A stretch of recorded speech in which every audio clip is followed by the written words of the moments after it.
it's another endocrine disruptor. What is that? 3 out of 4 so far are endocrine disruptors that we've gone over that are in your shampoo. Man, your hormones gonna really get messed up using the wrong shampoos.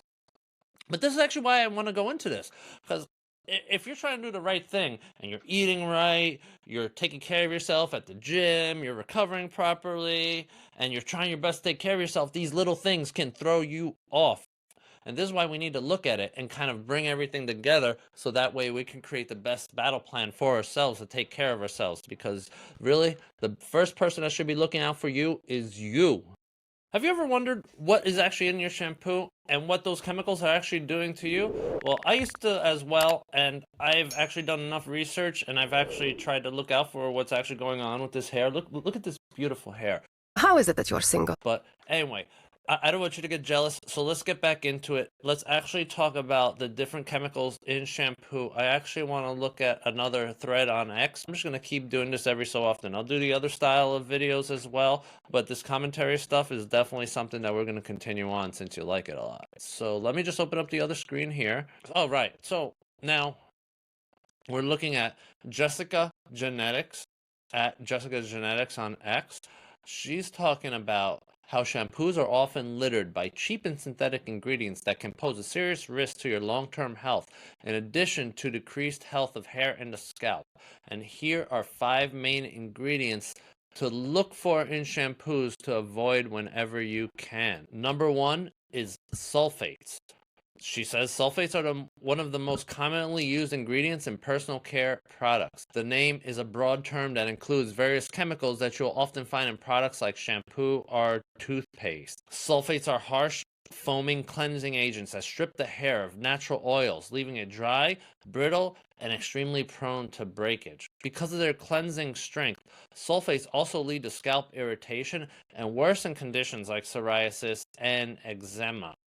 And then finally, they raise and damage the cuticle layer of hair, increasing static and frizz. No one likes that. When choosing a shampoo, look for words like sodium lauryl sulfate, ammonium lauryl sulfate, or sodium laureth sulfate, and avoid them if possible. So let's go into these things about the sulfates. It's broadly used in a lot of personal hair products, so that's something that you really do have to look out for. They're harsh and they lead to scalp irritation. So if you have psoriasis and eczema, which are really dry skin conditions, I know people that have suffered from both. I actually had some eczema when I was a kid, outgrew it, but yeah, these are things that you have to be careful. You need like moisturizing agents. Like I used to, when I had that pretty bad, I would use it because it was the best at the time. For moisture, I would use Dove soap to clean myself with because it was like a moisturizing soap, for example. You don't want your hair to be brittle, dry, and prone to breakage. So yeah, sulfates you definitely have to avoid. And increasing static and frizz, come on. You don't want to have broken hair, static and frizzy. You would look like a bad example of someone from like the 1980s with those disgusting hairstyles. Ugh. What is the second chemical that someone would actually want to avoid when trying to avoid the bad chemicals in shampoo? You want to avoid, the number 2 thing that Jessica says is you want to avoid parabens in your shampoo, because parabens are synthetic preservatives used to inhibit bacterial and mold growth. Preservation is a very important aspect of a good shampoo because no one wants their personal care products growing mold. Yeah. However, many parabens are classified as carcinogens and are strong endocrine disruptors because they mimic estrogen even at very low concentrations. Due to this endocrine disruption, they can subsequently lead to hair loss. So, anything that has a paraben, guys, it's going to decrease your masculinity. It's going to increase your estrogen in your body, and you do not want to increase your estrogen because it mimics estrogen. That's like eating soy. So, parabens in soy, oh my God, it's going to mess up your hormones a lot. Sure, you don't want mold in your stuff, and that's why you're using it, but come on, to mess up your hormones, it's really bad. There's a whole bunch of problems that can go wrong from messing with your hormones. So what does Jessica say that you should do? When choosing a shampoo, look for words that end in paraben and try to avoid them.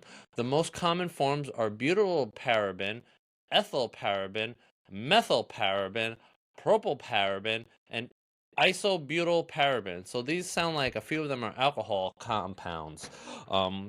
Just based on their names. There are plenty of broad spectrum preservatives out there that are much healthier than parabens. Okay, so that's what she says. All right, I just wanted to expand. I thought it was going to be a lot more information than that. All right, so carcinogens, you don't, if you smoke or something like that, you're already getting enough carcinogens. Don't use your shampoo to increase the amount of carcinogens and get endocrine disruptors. I mean, you shouldn't be doing stuff that mess up with your endocrine system. Now I feel like it's everywhere. It's from like the receipts you grab to the bottles of water. I don't like them putting chemicals in the water. Man, we got to be so careful and so vigilant with some of this stuff. So what is the third chemical that we should be avoiding in our shampoos that do us no good? JessicaGenetics says it's this one's going to be a little hard to pronounce, so forgive me if I screw it up. Phylatates. Let's call it phylatates, even if I'm wrong. Phylatates are most well known for the ability to make plastics. However, they are commonly found in littering, shampoos, and other personal care products because they are a pleasant scent and because they're responsible for most of the shampoo's signature gel consistency. Okay. I mean, there's plenty of other things that smell good. I've studied essential oils and aromatherapy, and you could use a lot of essential oils that smell good, and most essential oils aren't harsh. They're just a little overpowering in their most purest form, so you got to cut it a little bit. In the gel consistency, come on, if a shampoo takes care of you, why does it have to have a gel form in it? That's just something that's needless. And if you could get over the needing of a gel consistency because you know your shampoo is doing good for you, that's something you should just do. Make it simple. So let's continue seeing what Jessica has to tell us what's wrong with phthalates in our shampoo. They're strongly linked to reproductive and endocrine disorders, cancer, type 2 diabetes, asthma, allergies, and much more. Phthalates, they offer zero benefits to maintain a healthy scalp and expose the consumer to potential health risks. Yeah, so that's a big thing. Again, endocrine disorders, and in this case, reproductive disorders. So, guys, if you're using your shampoo, down in your twig and berries, you're gonna really mess up your reproductive issues down there. You don't want it to directly be absorbed by the skin. So, then endocrine disorders, cancer, getting cancer from having phthalates in your shampoo, especially in the places where the skin is thinner. You're thinking in this area, if you're using it by the genitals, that area, it has the highest absorption rate. You don't want that getting, like right along here, you got a thin skin and a lot of lymph nodes, and you don't want to get lymphatic cancer or something like that. Oh, wow, yeah, I'm gonna go home and I'm actually gonna be reading my shampoo bottle very carefully, because, yeah, type 2 diabetes, asthma, allergies, and much more. Look, I'm checking it when I get home. If you're home, go check your bathroom right now. Make sure you don't have those phthalates in your shampoo. And I'm sure by the end of this thread, we're going to get to things that we could actually do to help prevent it and get a good quality shampoo. So, and if not, I will find something before I put out this video and leave a link in the description in terms of healthy shampoo options, or at least a little bit of research. But I got you. Whether it's at the end of this thread or I need to do research, I got you. Just look for it in the description. All right, so let's go into number 4. The fourth chemical that we should avoid in our shampoo is artificial fragrances, is what JessicaGenetics actually informs us.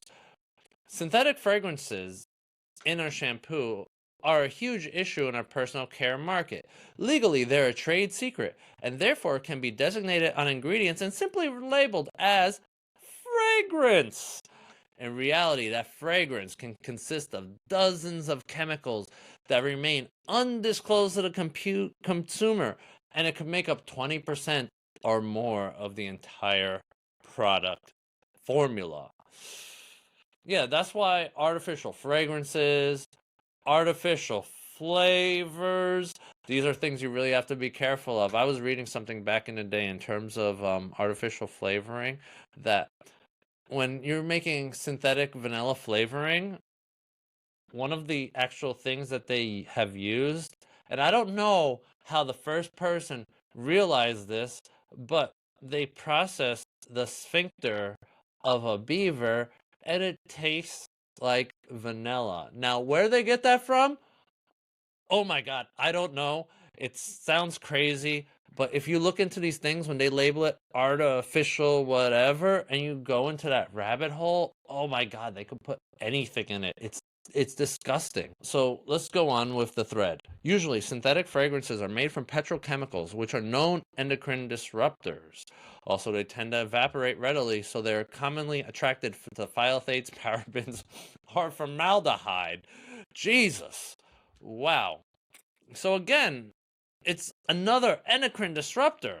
What is that? 3 out of 4 so far are endocrine disruptors that we've gone over that are in your shampoo? Man, your hormones going to really get messed up using the wrong shampoos. But this is actually why I want to go into this. Because if you're trying to do the right thing and you're eating right, you're taking care of yourself at the gym, you're recovering properly, and you're trying your best to take care of yourself, these little things can throw you off. And this is why we need to look at it and kind of bring everything together so that way we can create the best battle plan for ourselves to take care of ourselves. Because really, the first person that should be looking out for you is you.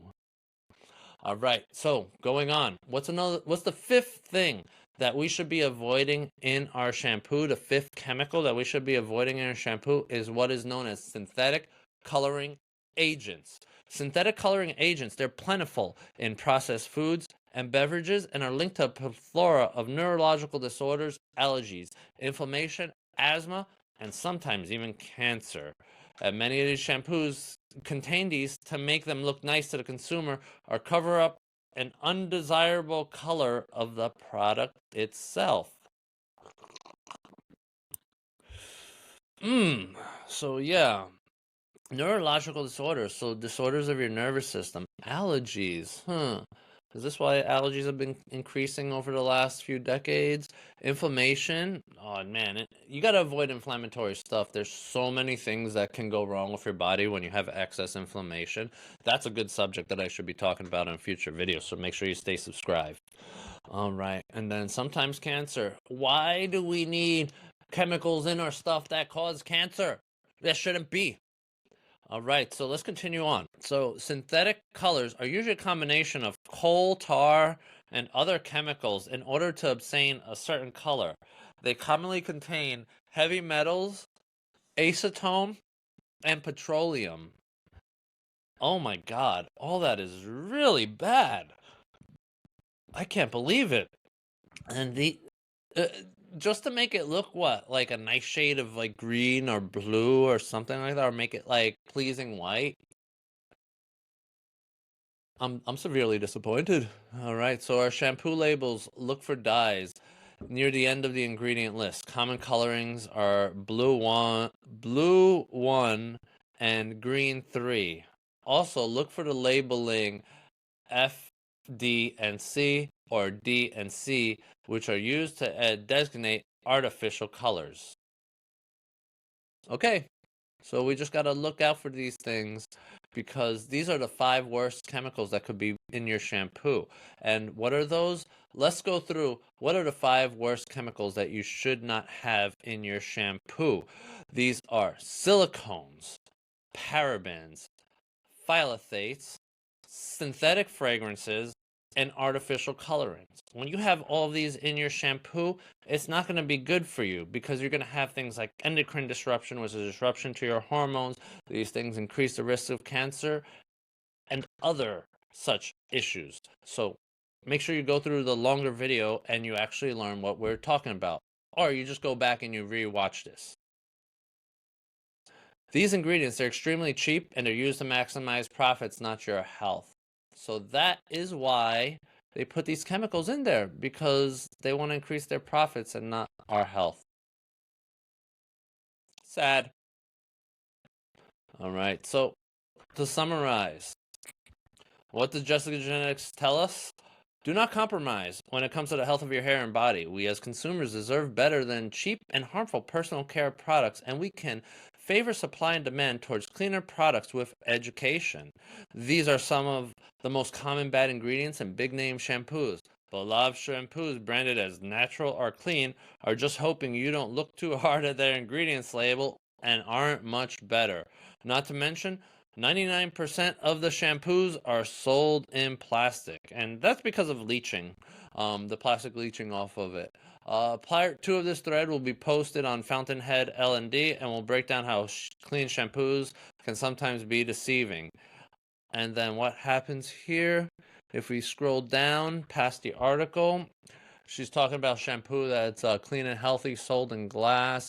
Pre-order for shipping starts next week, and she's promoting the website Fountainhead .hair.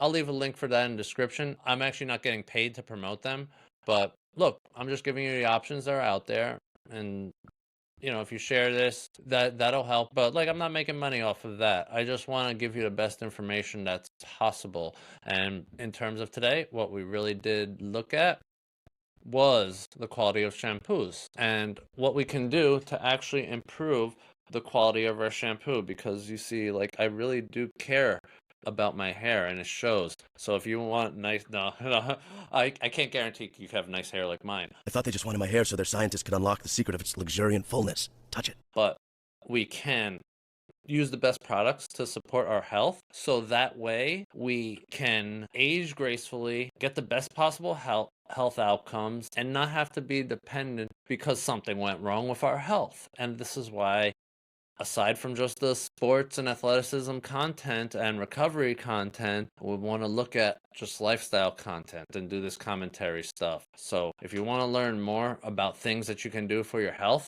click right over here. And if not, click over here, because I'm sure you're going to love that video, and I'll see you in the next video.